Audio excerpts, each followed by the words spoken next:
प्रातः स्मरणीय परम पूजाचार्य गुरुवर श्री विद्यासागर जी मुनि महाराज की जय।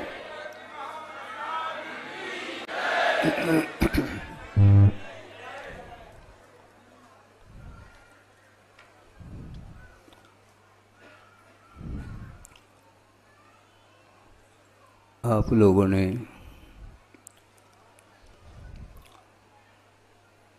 आस्था के साथ,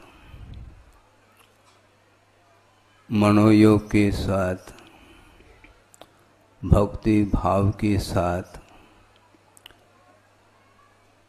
मंचासीन श्रमण संघ है,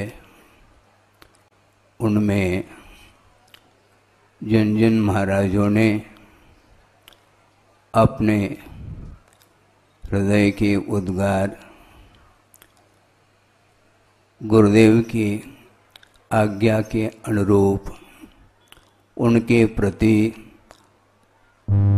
समर्पण भाव रखते हुए शब्दों के माध्यम से आपके बीच भाव अभिव्यक्त किए। उन सभी भावों को मैं पढ़ रहा हूँ और सुन रहा हूँ। शायद आप लोगों का उपयोग, आप लोगों का मन बीच बीच में अन्यत्र भी जा सकता है, क्योंकि आपकी मन प्रवृत्ति और श्रमणों की मन प्रवृत्ति में जमीन आसमान का अंतर है। और इन सभी उद्गारों को मैंने सुनता रहा, गौर से मनन भी किया है, लेकिन मैं अभी आपके सामने कुछ बोलना नहीं चाहता, क्योंकि बोलना आसान है और उस बोली के अनुरूप क्रियान्वयन करना बहुत कठिन होता है। इसलिए बोलने के पहले विचार के लिए समय देना चाहिए, उसके उपरांत ही वह सारा का सारा कार्य गुरुदेव के अनुरूप हो सकता है। इसलिए मैं कह रहा हूँ, क्योंकि आपने तो भक्तिवशात बहुत सारे विशेषण जोड़ते हुए, चाहे आप लोग हो, चाहे ऊपर बैठे हुए श्रमण लोग हो, वो सारे सारे भक्ति भाव प्रदर्शित किए हैं, किंतु भक्ति और सिद्धांत में थोड़ा सा अंतर है, बल्कि थोड़ा नहीं बहुत अंतर है। भक्तिवशात बहुत सारे विशेषण दिए जा सकते हैं, उसमें स्वतंत्रता है, किंतु वो सारे विशेषण मेरे लिए फिट होते हैं क्या नहीं होते, इसको सिद्धांत के तराजू से ही तोला जा सकता है। समय है, समय पर क्या होगा, क्या होना है, वो बाद की बात है। अभी तो यह प्रसंग गुरुदेव को लेकर के 1 सप्ताह से चल रहा है और प्रत्येक व्यक्ति का मन व्यथित है।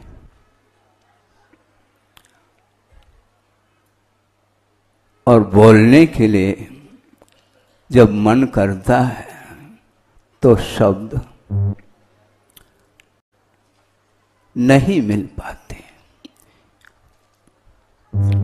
किन शब्दों के माध्यम से गुरुदेव का गुणानुवाद करें बहुत कठिन होता है, क्योंकि गुणानुवाद जिनका हमें करना है उनकी गहराई तक पहुंचे बिना जो भी गुणानुवाद होता है वह परसेंटेज में हो सकता है, पूरी तरह से गुणानुवाद संभव नहीं है। क्योंकि अनुवाद का अर्थ आप जानते हैं, जैसा है वैसा उसको वाद अर्थात कथन करना, ये अनुवाद माना जाता है। तो जिस प्रकार उन्होंने, गुरुदेव ने आचार्य ज्ञान सागर जी महाराज से दीक्षित हो करके उनके अज्ञानवर्ती होते हुए जो भी आत्मसात करते हुए उनके वचनों को जो साकार रूप दिया है जीवन के लिए, और एकाकी हो करके साधना करते हुए विश्व को पथ प्रशस्त करना और किसी व्यक्ति का यह कार्य नहीं है। बोलने के लिए शब्द बहुत सारे हो सकते हैं, विभिन्न भाषाओं में भी उन भावों को व्यक्त किया जा सकता है, साहित्यिक शब्दों में भी किया जा सकता है, काव्य शैली से भी किया जा सकता है, अनेक प्रकार के साधन हो सकते हैं गुरुदेव के गीत गाने के लिए। किंतु शब्दों के माध्यम से गीत गाना और उसको आत्मसात करते हुए जीवन में उसको अमल में लाना बहुत कठिन है। इसलिए गुरुदेव का बार बार कहना है कि शब्द भावों तक पहुंचने के लिए मात्र एक माध्यम है। शब्दों में हमें उलझना नहीं, बल्कि पूरा संसार ही शब्द से प्रभावित है, किंतु भावों से प्रभावित नहीं।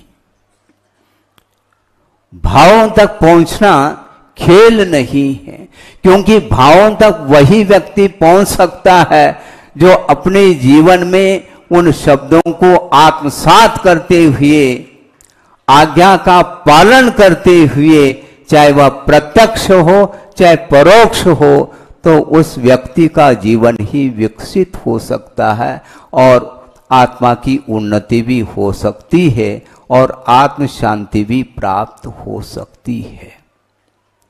एजुकेशन की अपेक्षा से मैं आपके सामने विषय रख रहा हूं, क्योंकि लौकिक एजुकेशन कितना है, मेरा केवल 10वीं पास। नंबर कितने लिए होंगे? पासिंग मार्क उतने मिले अपन को, और ठीक है, बहुत सारे छात्र इससे भी अधिक अंक पा करके राष्ट्रपति पुरस्कृत भी हुए होंगे, किंतु उतना ज्ञान का विकास मेरे अंदर नहीं हुआ लौकिक क्षेत्र की अपेक्षा से। किंतु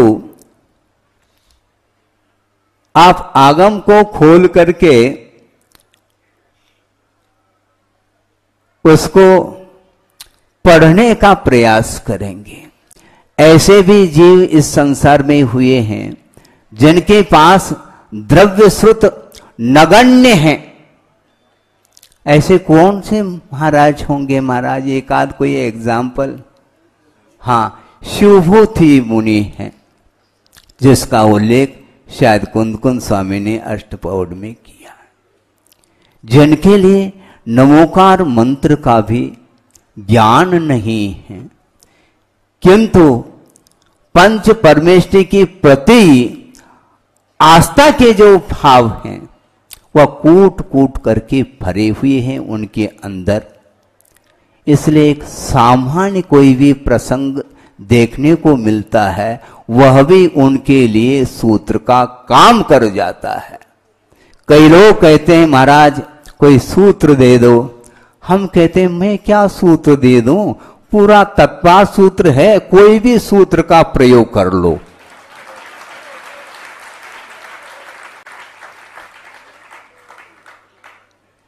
क्योंकि आज एक सूत्र दे दिया, कल दूसरा व्यक्ति आया, महाराज हमारे लिए एक सूत्र दे दो, ये बहुत पुराना हो गया सूत्र, नया सूत्र दे दो। भैया जो सूत्रकार होते हैं वो दे सकते हैं, मैं सूत्रकार तो हूं नहीं, किंतु जिन्होंने लिखा है आगम को और आत्मसात करते हुए आगम की रचना की है, उसका आलम्बन लेकर के किसी भी सूत्र को हम आत्मसात करते हैं तो उसका भाव अपने आप में वह भावपूर्ण धर्म है। शब्दों का निषेध नहीं, किंतु शब्द सो बोध नहीं, इस प्रकार गुरुदेव का कहना है। शब्द सो बोध नहीं और बोध सो शोध नहीं, ये उनकी विशेषता है।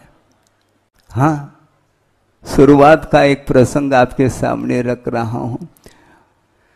आचार्य महाराज के चरणों में जब मैं आया, उस समय बड़े मुश्किल से 2-3 ब्रह्मचारी थे और कोई भी महाराज नहीं थे।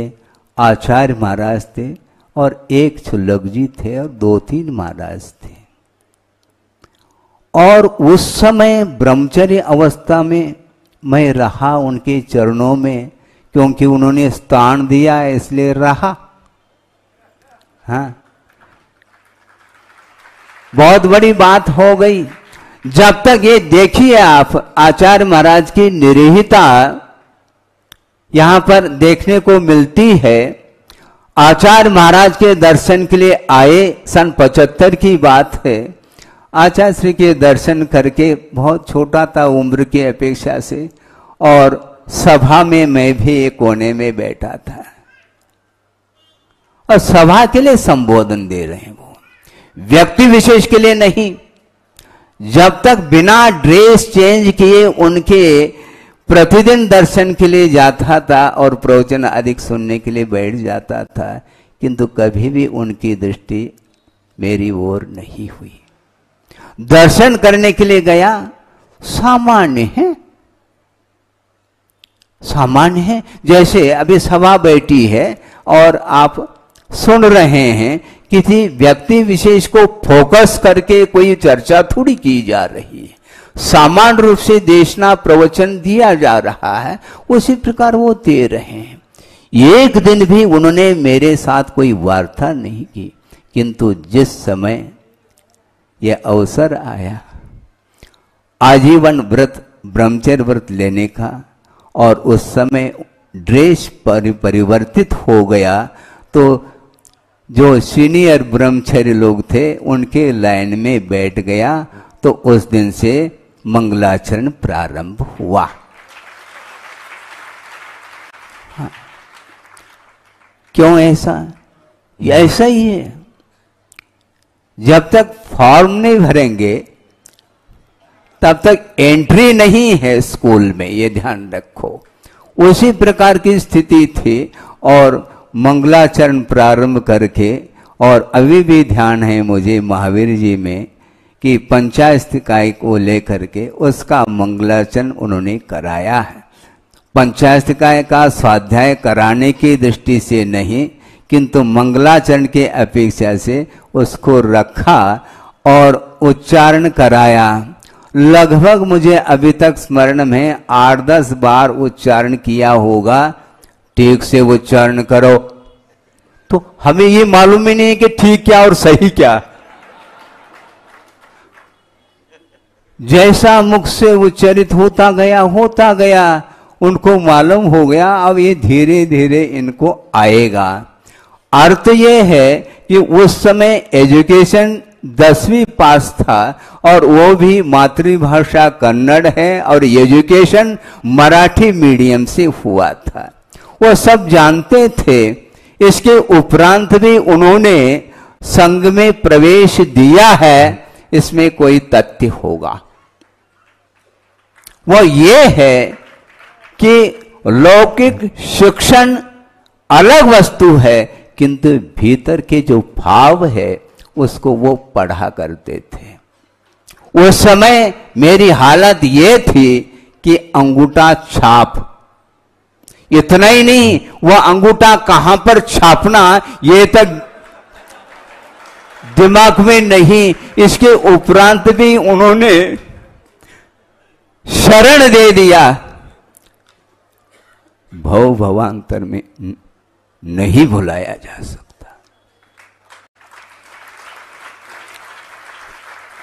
रही बात अभी संलेखना समाधि को लेकर के विषय आपके सामने प्रस्तुत किए, शरीर के प्रति उनकी जो निरीहता थी, आप गौर करेंगे, ध्यान देंगे, शरीर के प्रति निरीहता जो थी वो आज से नहीं, शुरू से उनकी निरीहता रही है। एक प्रसंग आपके सामने रहा हूं, 91 की बात है, मुक्तागिरी की, और उस समय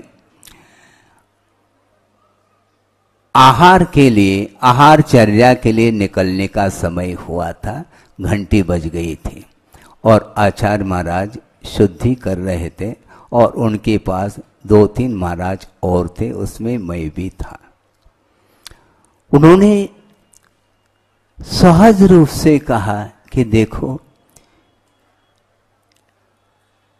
यह पंचम कलिकाल है, कहां तो चतुर्थ काल में साधक श्रमण घनघोर जंगल में, वन में जाकर के एकाकी तप करते थे और महीनों महीनों तक अनशन तप करते हुए अपने जीवन को व्यतीत करते थे।